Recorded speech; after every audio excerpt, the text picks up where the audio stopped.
Alright, so we have another quick question here that deals with gravimetric stoichiometry, so I just wanted to go over that one really quickly, and hopefully it'll help you get a better understanding of what's going on.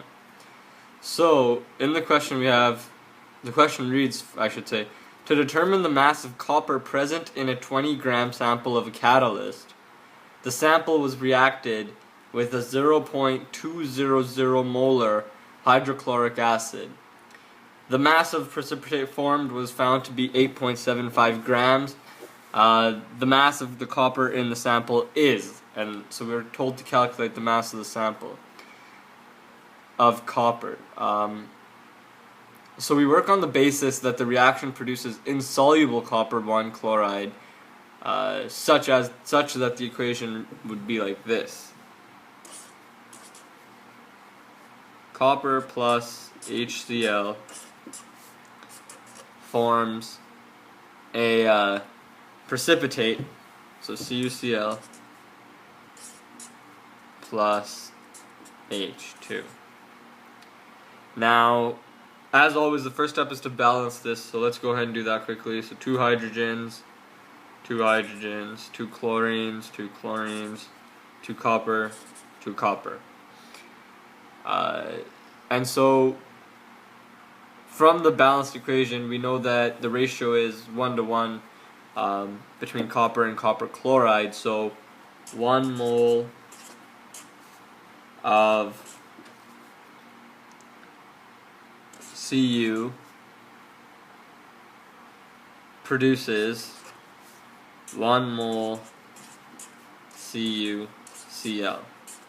2 to 2 ratio is the same as 1 to 1 ratio. And we know that the molar mass of CuCl is 99 grams per mole.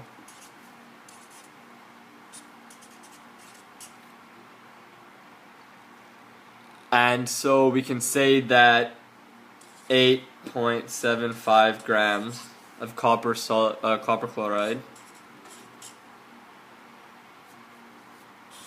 divided by 99 grams per mole equals 0.088 moles of CuCl. And that's just using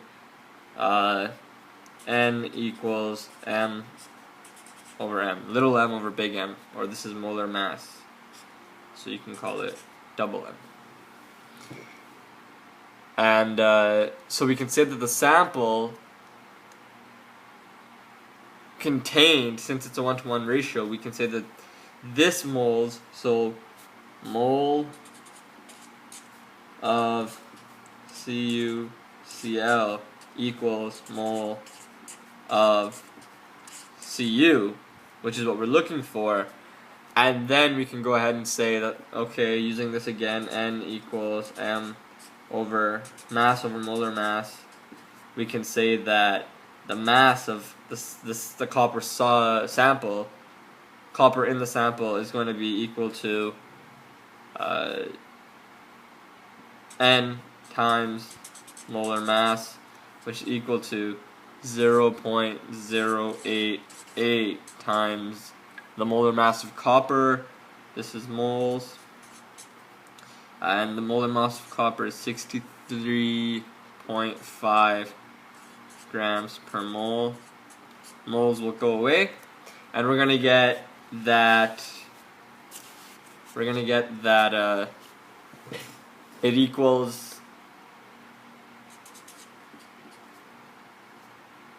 5.61 grams of copper.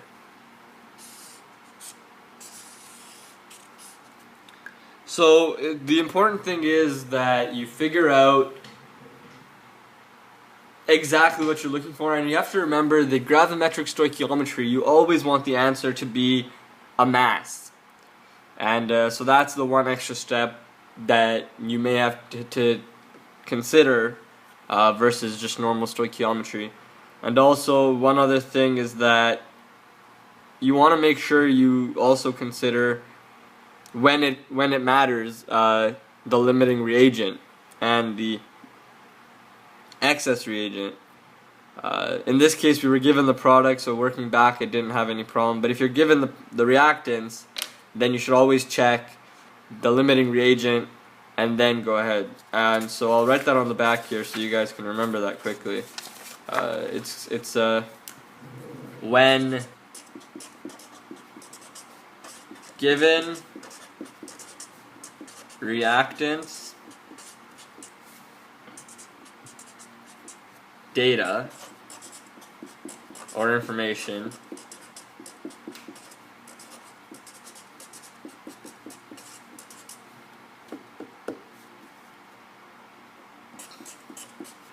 check limiting reagents. Alright? And so, and gravimetric stoichiometry involves stoichiometry where we can weigh stuff. So we can weigh a reactant or weigh a product. In other words, we're looking at grams or things that are solid. Sometimes I guess the questions might not give us a solid to work with, like they might give us a gas, but certainly we can weigh gases as well. So you can't really see those. That's a solid, this would be a liquid, and this would be a gas. Same thing over here, solid, liquid, and gas. Okay, alright, so we're starting at solid, and then we're ending at solid. So as we go through the process, there will be one step here to get me to moles. There will be a second step to get me from this moles over to that moles. So that's the second step.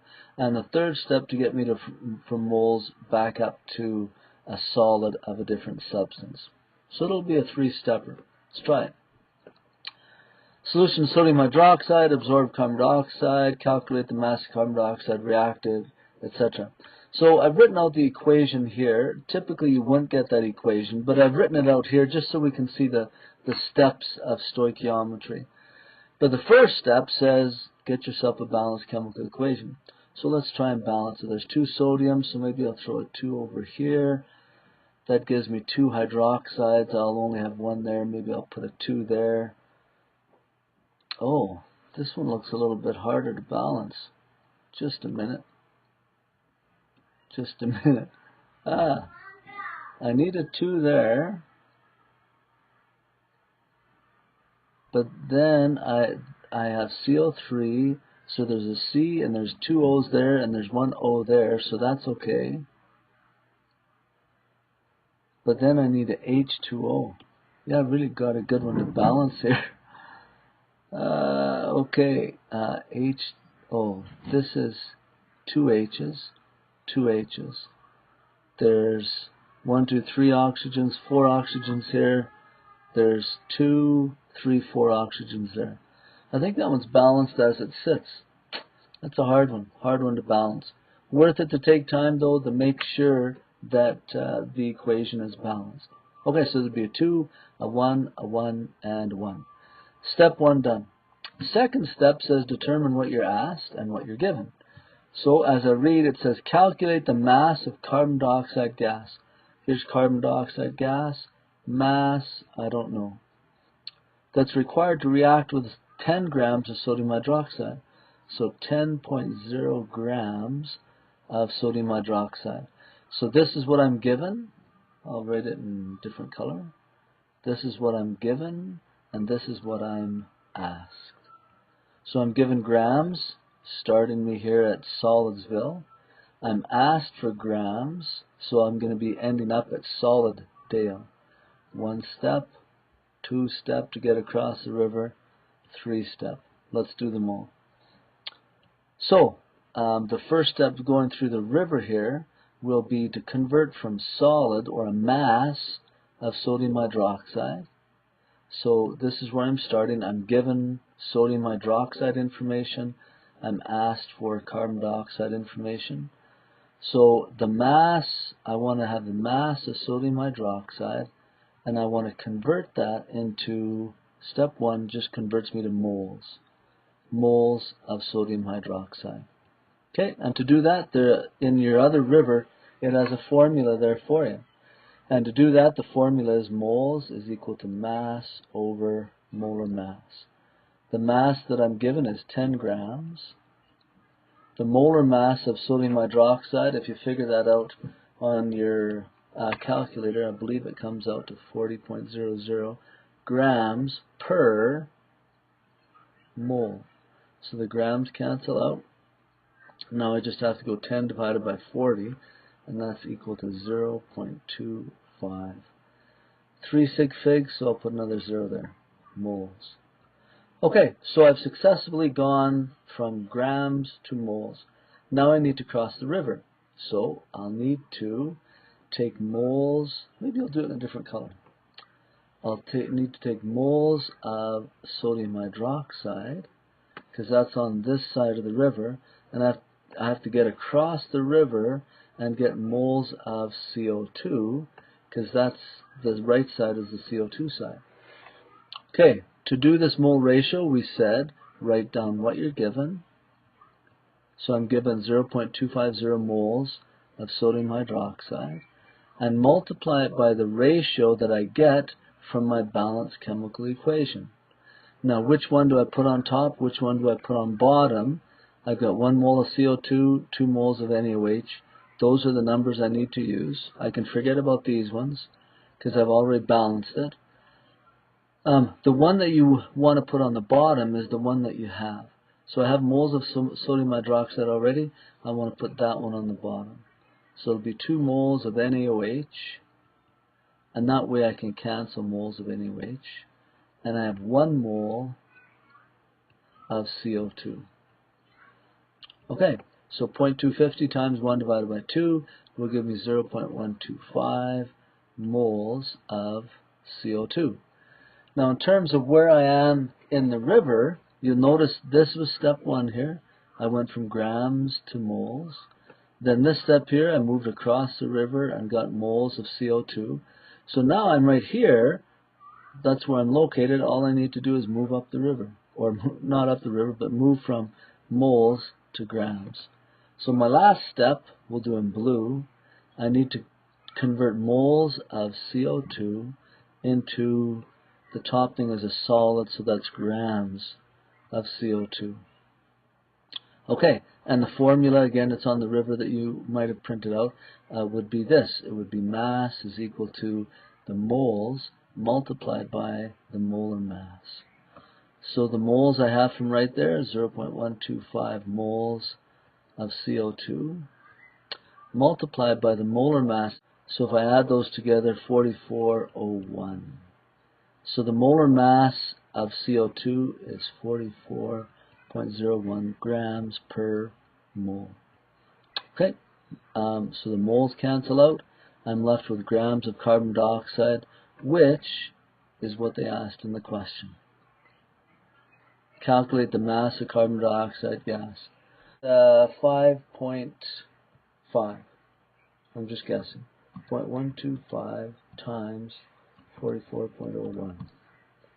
Oh, bang on. So my answer is 5 point. I need 3 sig figs. Let me just confirm that in the question. 3 sig figs, yeah. So 5.50 grams. Okay, so just to have carbon dioxide. So just to recap then, if I have 10 grams of sodium hydroxide, in order to react all of that, I'm going to need 5.50 grams of carbon dioxide. Notice that it's not exactly half, whereas this ratio is half, but this ratio isn't half.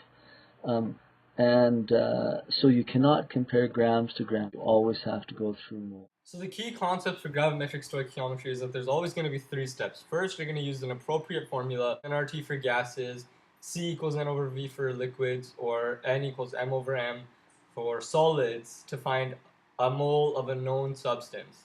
Then you're going to use a molar ratio to get the moles of the substance you're interested in. And thirdly, you're going to find the mass of that substance. And that'll be your answer. Second thing is that you want to remember when you're given information about reactants, you want to find the limiting reagent, always.